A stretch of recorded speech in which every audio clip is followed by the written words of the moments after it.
This week on The Inside Story, Chinatown, living in America, a traditionally Asian enclave in dozens of American cities, home to families and legacy businesses passed through generations. What's changed and what stayed the same? See how one of the oldest Chinatowns in the country is getting a high-tech upgrade in the wake of the pandemic. Now, on The Inside Story, Chinatown, living in America.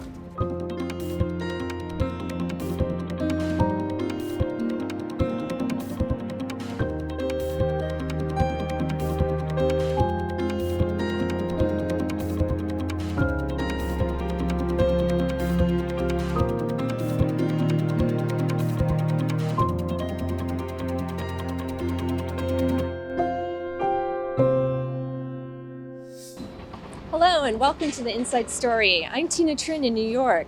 We're here in Manhattan's Chinatown, a distinctly Asian neighborhood where just a few years ago the day-to-day scene was quite different. Back then, New York was the American epicenter of the coronavirus pandemic. And here in Chinatown, community members experienced it twice over. Not just with the disruptions caused by the virus, but with the racism and xenophobia that surfaced alongside it. It was a difficult time for this mostly immigrant community. But in response, a new movement emerged on social media, led by first and second generation Asian Americans who used their digital savviness to bring about a new appreciation for Asian culture and identity. In the next half hour, we'll meet a few of the folks who are breathing new life into one of the oldest Chinese ethnic enclaves in the US. And we'll hear from everyday people on the street about what Chinatown means to them. Unfortunately, many of Chinatown's small businesses folded during the pandemic. But for one store owner, what ultimately sustained her business was family and community, and a passion for a particular drink. Here in Manhattan's Chinatown, there's an energy in the air. More than 2 years since the start of the pandemic, the neighborhood is experiencing a rebirth. It's a wild-grown tea from my family's hometown. Leading the revival is Chinatown's younger generation, many of them first-generation Americans, the sons and daughters of immigrants, who have the hustle and drive of a typical New Yorker. I am the second-generation owner of an intergenerational store in Chinatown called Grand Tea Imports. We specialize in tea and Buddhist and cultural goods. Lou's father started the business in 2006, after his first trip back to China since immigrating to America. He caught up with a lot of his friends that he had not spoken to in nearly a lifetime through tea. He has kind of seen the product transform from just a household drink that everyone drinks into more of like a lifestyle. And so he thought it was a very good opportunity to bring it back to America. To the outsider, tea may seem ubiquitous in Chinese culture, but it's just as easily overlooked. Like if you go to a dim sum restaurant, they would give you very, very low quality, cheap, free tea, which would just taste like water. Her father was on a mission to change things, enlisting Alice and her sister to help. Every single time there was any sort of community fundraiser or a person running for any campaign, or in school there was some sort of event or show and tell or like a street fair looking for programming, we would do traditional Chinese tea ceremony performances. The pandemic, coupled with an increase in anti-Asian violence, have made the last 2 years undoubtedly difficult for Chinatown's small businesses. But that's where the generational differences in social media savviness have made a difference. Before the pandemic, we basically did not have a social media presence, and then since then, we've had to make sure to get on Yelp, make sure to go on Instagram. It's necessary that, the younger generation needs to step in for this, because the only reason why it hasn't happened up till now is because our parents don't have the ability, the English ability, nor the technology skills in order to do that for themselves. Lou isn't alone. In recent years, her peers have launched a number of Chinatown-focused nonprofits to promote and preserve their beloved neighborhood. Their work is far from over. Unless we have strong cultural institutions here, strong anchor businesses here to hold down the fabric of the neighborhood, it's very easily collapsible. Beyond just economic survival, it's a way for Lou to stay connected to her roots. I know a lot of Asian Americans, Chinese Americans, my generation, who are getting married. And what's quite sad is like what was considered a very traditional Chinese tea ceremony, they have like since had to adapt to just like drinking tea with their family at a dim sum parlor, or just literally brewing whatever tea that they had around the house or in a thermos and then serving it to everyone because they couldn't find a wedding tea gift set.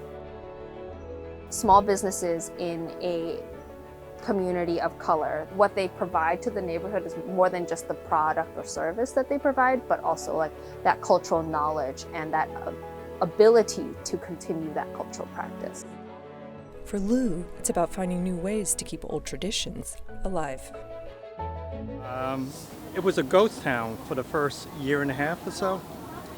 But over the last year, things have started to come back. Things are doing much better now, and all the tourists are back to New York in full force. Brooklyn and Queens, they all have their respective Chinatown. So, but just to say, those Chinatowns are good, but they don't have the character of the New York Chinatown, with the old buildings and with the old-timers. From the bakeries and restaurants to the shops and street vendors, there's lots to discover in Chinatown, and often the best way to explore it is on foot.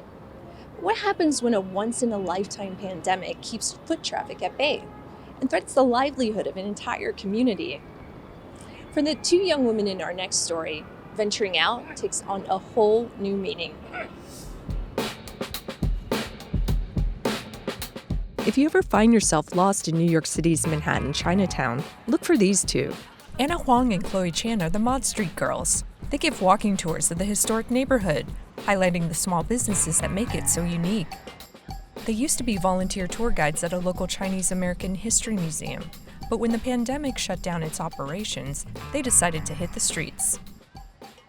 When we first started Mod Street Girls, honestly, we just missed giving tours, so we just focused on doing these walking tours. But as we did more and more walking tours, we realized that sometimes even the locals don't know their own history.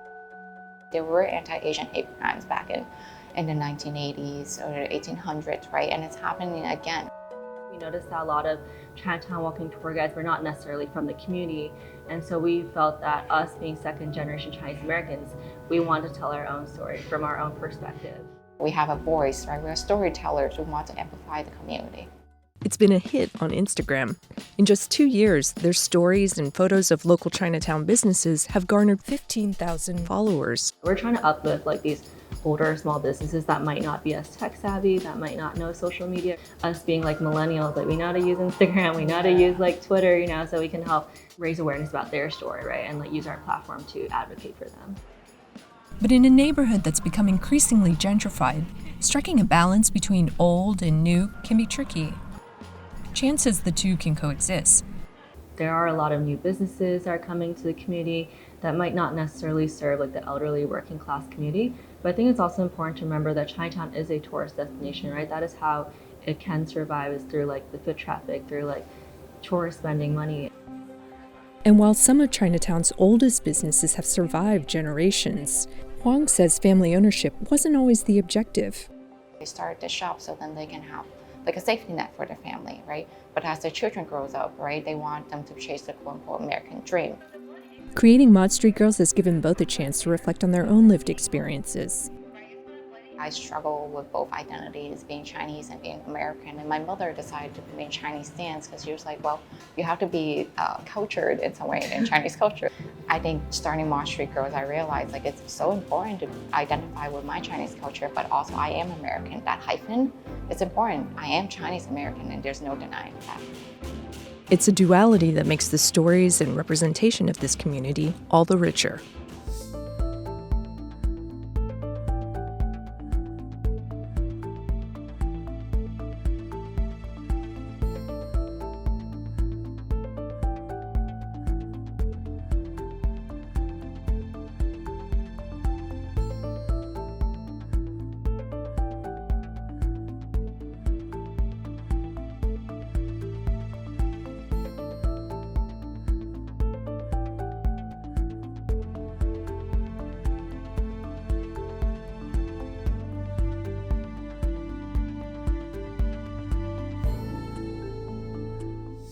children of immigrants have always grappled with identity, with some leaning more into the American part of their Asian American identity. The subject of our next story was largely shielded from the daily hardships of his immigrant father's life. But when his father passed, the family restaurant became a bridge between past and present.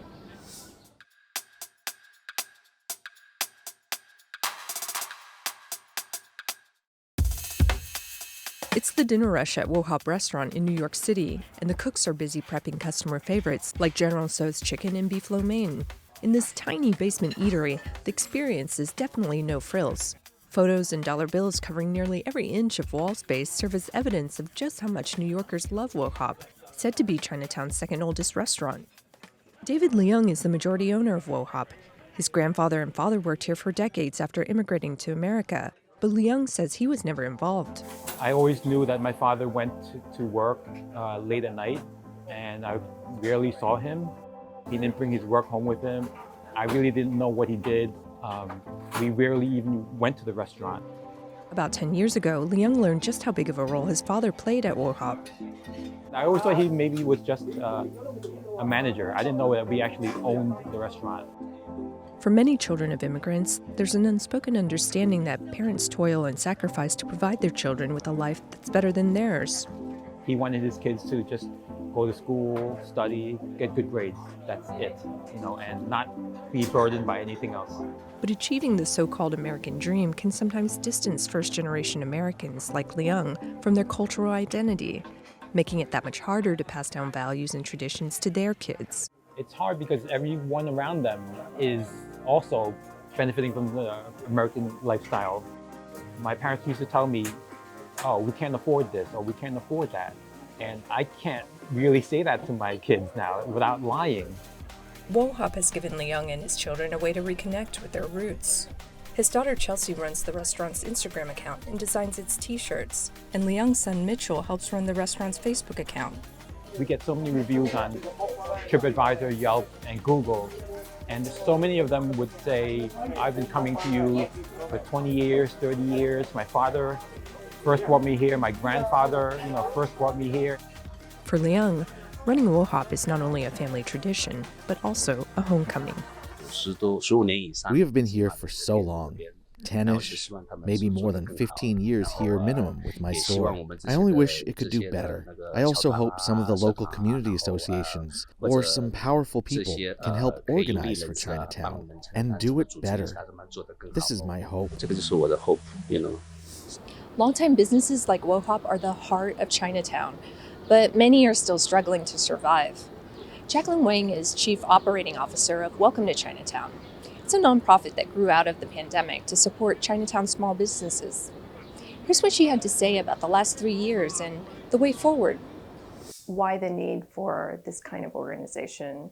So you would be in Chinatown and, stores were empty and people were scared to come into the neighborhood. But then you walk a few blocks into the Lower East Side or Soho and people are out at the bars, people are dining, it's full. Our founders, they went around, they were like, okay, we think the way we can help right now is to help businesses digitalize and get them on a platform so people can, buy gift cards and come back. And they were met with a lot of skepticism and they were met with a lot of who are you? What do you want from us? What do you want in return? Why do you want to help us? These two unknown young women speaking in very broken Cantonese. I think those first experiences have really helped us develop our programming to this day, 3 years later. We really work on building trust with business owners. And if we don't give small businesses in the community all the support, whether it's capital, whether it's training, whether it's just more access to information, that I think is key to make sure that this neighborhood is able to thrive and that we have Chinatown for future generations. I think the trust element is huge here, and it also kind of speaks to the generational divide. How did you begin to bridge that at such a really kind of dire time? Absolutely. I think the time and effort that our team of volunteers have put into building the trust is why we now are able to have these programs. We go door to door. We have translators. We have paper applications for our grant programs. We really come in and say, we're your partners in this. In working with these businesses, like what have you seen and how has Chinatown evolved over the last 30 years? When we built our grant program in 2020, it was in direct response to learning that business owners were in super dire need. They weren't getting access to like PPF funding. They weren't getting access to funding coming from the city, from the state, for many reasons. The two main reasons being language barriers and technology barriers. So we realized like this funding is out there for them. It's just so hard for them to get to it. As our grant program evolved and as like months and years went by, we slowly had more businesses being able to apply for more like forward-looking initiatives. And that's something that we are slowly now trying to encourage businesses to do. So understanding there's still a lot of things that need to be addressed to stay open, but we want to encourage them to like, you know, think about marketing, think about long-term sustainability projects, whether that's, you know, interior design, whether that's bringing on new staff members, whether that's digitalizing your point of sale system, like all of these things that businesses had absolutely no time to think about in 2020 are slowly being able to think about it. It's great on the one hand what you guys have done to raise awareness among the younger generation, and you see young entrepreneurs opening up storefronts, and at the same time you worry about the gentrification of Chinatown. Absolutely. And like in all transparency, it's something that we struggle with every day as well. We cannot lose the legacy of this neighborhood. I think that's why people gravitate towards Manhattan, Chinatown specifically, and all of the, like a lot of the Chinatowns in the US is because it has stayed, you know, so true to itself. And on the opposite end, you don't want it to be a neighborhood that is paused in time and kind of becomes a museum, right? I think it's something that we really are working to address in our upcoming Small Business Innovation Hub that will be part innovation hub, but part community space. Obviously, this is like a huge challenge that the neighborhood is facing, and a lot of it also comes down to like property prices, and there are a lot of vacancies, and making sure that one, we get some, you know, entrepreneurs in there, and that they're ones that will honor the space and like be really thoughtful about how they're coming into this community that, you know, that already is here. Talk about the Small Business Innovation Hub and how it can serve these small businesses. One thing that came up a lot in our focus groups was, and this especially the existing business owners, that there right now isn't necessarily a gathering space. And we realized at our focus group, some business owners were actually meeting for the first time in person. They know of each other, you know, they've done business together, but they really haven't had the time to like sit down and have this conversation about like, what are your struggles? These are my struggles. How can we build off of each other, right? We had a younger entrepreneur who has a barbershop in Chinatown and, you know, has really grown his like TikTok social media following. And the current owner of a Cantonese spot that's been around for like decades. And they were swapping ideas. Like he was like, this is how you get on TikTok. He was telling him, this is how you run a business. Like there's all of this information swapping that we weren't even really part of. We just like facilitated this room and this group. I think for business owners, when you're in it, when you're in your shop, when you're in your restaurant, it's hard to remove yourself and kind of like, you know, take a step back, take a few feet above and look at it that way. So we hope this space is an opportunity for them to do that. If we can support them with the capital and the expertise from a specialist or from consultants and help them test this marketing idea they have, you know, expand their catering business, revamp their website, all of these things. Hopefully these will be more than just a Band-Aid for their business, but actually kind of build a foundation for them to move into like the next era of their business.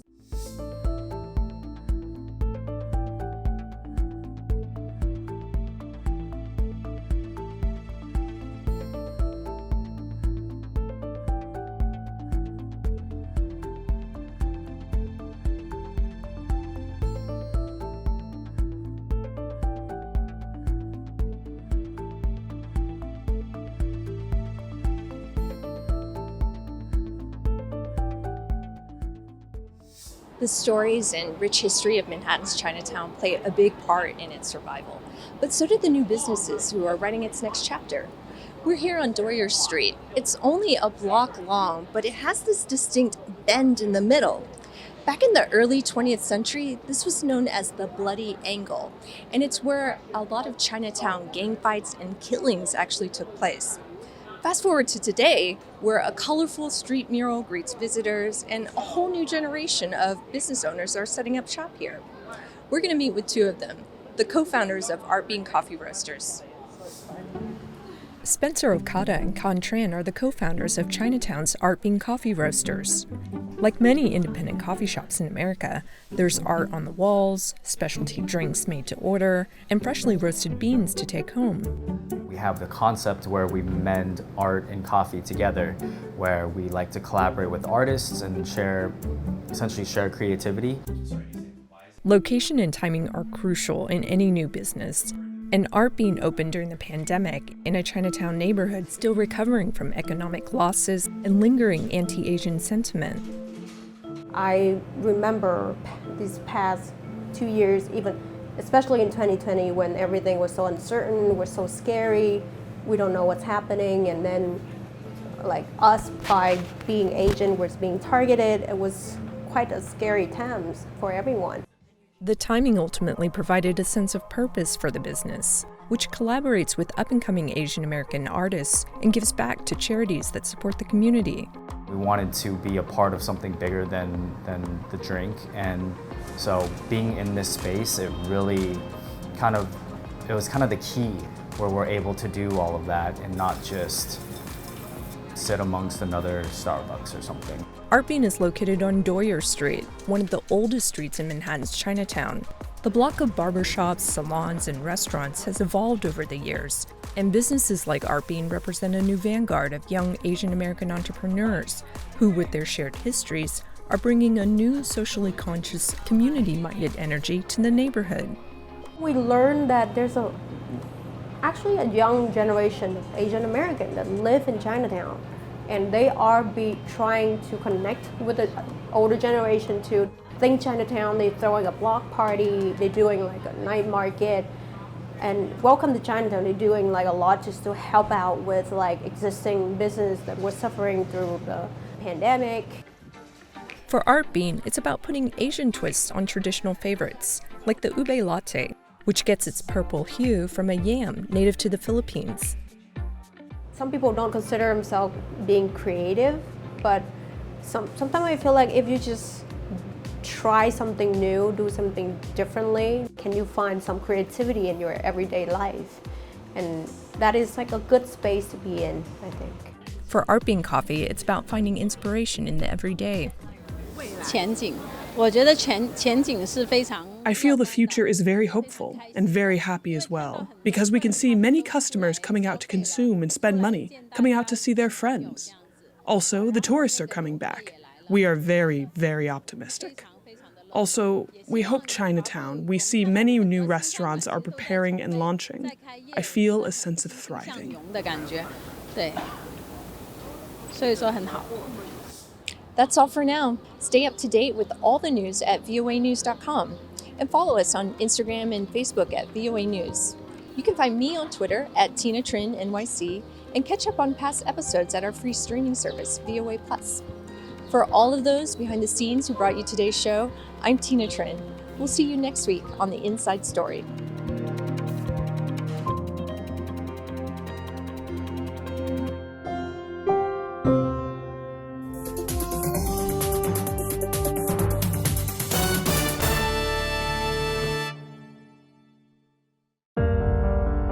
In times of change, when the world seems uncertain, and what we hear doesn't reflect what we see, we seek the truth. When we are told only part of the story, we lose trust. In moments of crisis, our dreams, hopes, and wishes for a better tomorrow depends on a free press. At Voice of America, we bring you the stories that people take risks to see. We connect the world and unite it with truth. At Voice of America, we show you the whole picture.